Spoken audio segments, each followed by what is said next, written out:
গল্পের নাম দুই বন্ধুর জলযাত্রা। আজ খুব ভোরে যখন সূর্য সবে নদীর উপর আলো ছড়াতে শুরু করেছে, তখন দুজন অদ্ভুত বন্ধু ঘুরতে বের হলো। ছোট্ট কাঠের নৌকায় বসেছিল টনি, সোনালী রঙের একটা দুষ্টু কুকুর, আর মিউ, এক শান্ত স্বভাবের সুন্দর সাদা ধূসর বিড়াল। তাদের নৌকা সোজা এগিয়ে যাচ্ছিল বড় বড় মাছ ধরা ট্রলারের দিকে।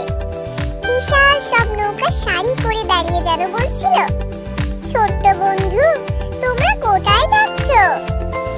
টনি আর মিউ কোনো কথা না বলে নদীর জলে তাকিয়ে রইল। ওরা জানতো এই নদী তাদের রহস্যময় রাজ্য। ওরা ভাবলো আজকে অনেক দূর যাবে, হয়তো নদীর শেষ প্রান্তে এক রঙিন দ্বীপ আছে, যেখানে কুকুর আর বিড়ালের জন্য সোনার হার আর দুধের ফোয়ারা তৈরি করা হয়েছে। নৌকা ধীরে ধীরে এগোতে লাগলো। বাতাসে নোনা ধরা গন্ধ, পাখিদের ডাক আর জলের ছলছল আওয়াজ, সব মিলিয়ে এই যাত্রা হয়ে উঠল সত্যি অসাধারণ। টনি মিউয়ের দিকে তাকিয়ে হাসলো। মিউও ছোট্ট পা দিয়ে তার কাঁধে ছুঁয়ে বলল, চলো, আমরা কখনো ভয় পাবো না। যত দূর যাই আমরা দুজনে একসাথেই থাকবো।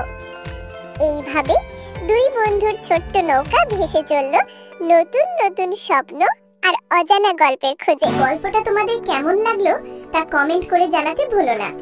যদি ভালো লাগে তাহলে সাবস্ক্রাইব করে দিও, আর সাবস্ক্রাইব করে দিও। এমন আরো গল্প শুনতে চাইলে অল নোটিফিকেশন করে রাখো, কেমন?